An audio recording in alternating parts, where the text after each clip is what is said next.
Hi, my name is Jenny Lauren Dowden for Conduit News, and today we have Kelly Proctor Pierce joining us in the studio. Kelly is running for the state Senate representing Fort Smith, which is District 27. Hi, Kelly. Thank you so much for being here with us today. Thank you for having me. Well, we are so excited about your run. First, just tell us a little bit about yourself, and you've lived in Fort Smith now for quite a number of years. Tell us just a little bit about yourself and your background. Well, I've been practicing at law in Fort Smith since 1993. Most of my education was in the Fort Smith public school system. I'm a graduate of the University of Arkansas at Fayetteville. I have a a BA in communications.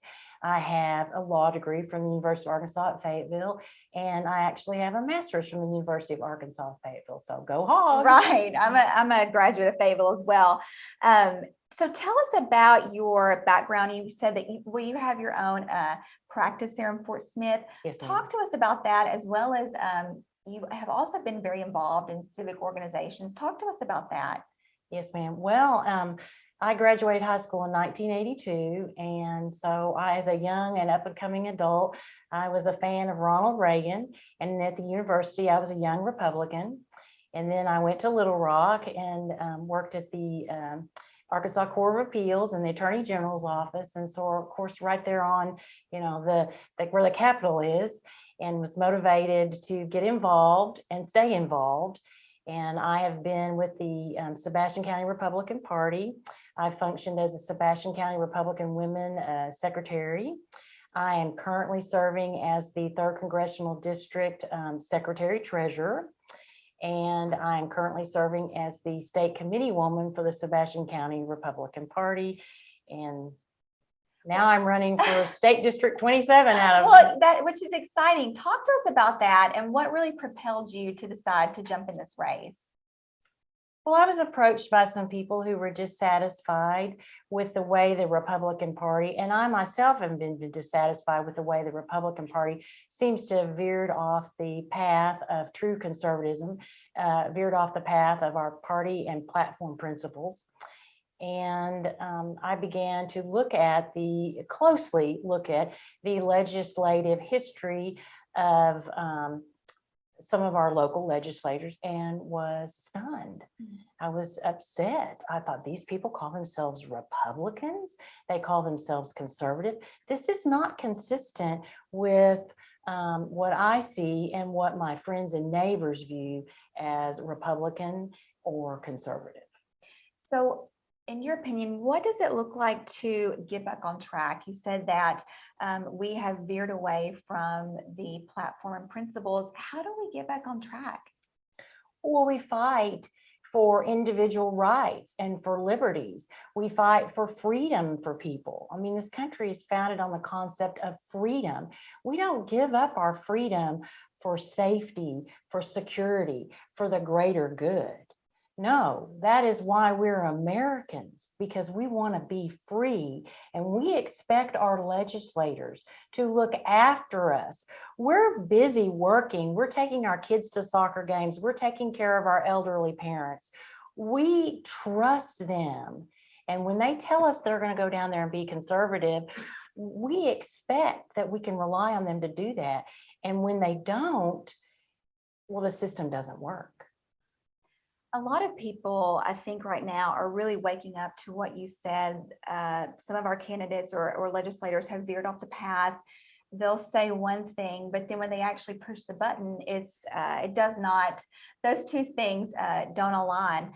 What are you hearing from voters in your area, the district that you would potentially be representing? Well, the voters in my area are very conservative. They're very grassroots, solid, hardworking people. And they want to live in a country where there's hope and where there's freedom. And they just want to make sure that we stay on that path and that our legislatures are protecting us. They don't want to look back and realize that what happened in Canada with Trudeau, with Trudeau we don't want to wake up one day and realize that because we found out we made a contribution to a cause that was important to us and maybe a $50 amount has caused our checking accounts to be frozen. Yeah. We don't want to wake up one day and realize that there are foreign troops invading our country and we're having to defend it. We want to make sure that our legislatures keep us on a path that stops that from happening. So with that in mind, in the last session, we saw issues about vaccine mandates, mask mandates come up. And I think that it disappointed a lot of Arkansans when they felt as though they were not fully protected, that their individual rights and liberty were not protected, that in a lot of ways, these legislators bow down to big corps here in Arkansas. What do you think about that? How would you have handled that differently? Well, I think it's imperative that we look beyond what the corporations want, that we look at what the people want. This is government for the people, by the people. And the people didn't want mask mandates. The science does not support that masks benefit us enough to outweigh subjugating our freedoms. And it's the same with vaccines. The science doesn't necessarily support it. Yes, there is some science that does support it, but there's also science that doesn't. Who's to say which science that we're supposed to rely upon? That's what being an American is all about. It's about being free. It's about making your own choice as to whether you believe this science supports I should wear a mask, this science supports that I shouldn't. The same with the vaccines. Why should a small group of elite people in Arkansas, why should they be allowed to tell the rest of us that we don't have the right to make that choice? They're going to make that choice for us. That's not what that's not what Arkansans stand for. Also, regarding government overreach and making decisions for Arkansans, I think a lot of parents were waking up during the pandemic to what their children were really learning in the public school system. And so now you're seeing a major pushback to regain their rights and control over their child's education. How would you help those parents in that situation? Well, I think it's important that we continue to encourage parents to get involved in the process. Like I talked about earlier, there's so many people that are so busy, they're trusting the people that they've elected, they're trusting their local school board to make the right decisions for their children. And they're realized now they're not making the right decisions for their children, but they're aggressive about their choices are going to be forced down the throat of parents. So we need to encourage parents to stay involved, to get involved, stay involved. We need to give more power back to the people who should have it. That's the parents. The parents should control what their children are learning. It's their children. The children don't belong to the state. They belong to their parents. You have an opponent in this primary race. Both of you right now will say we are conservative Republicans and we subscribe to the party platform and principles. For voters who may not be familiar with either one of you, how would you make the distinction between the two?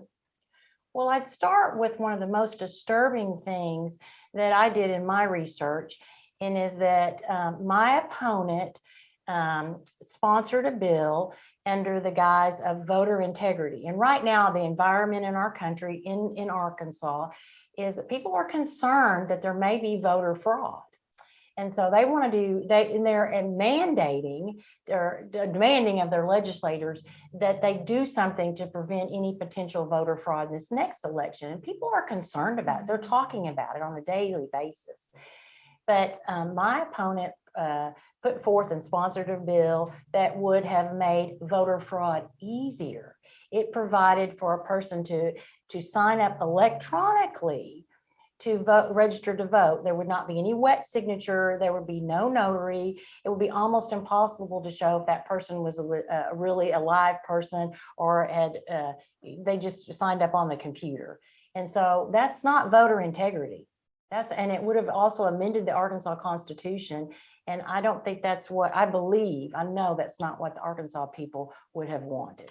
What does that type of piece of legislation tell Republicans, tell conservative Arkansans, if you have someone at the Capitol with an R beside their name, but then they put something like this forward, how are they to reconcile that?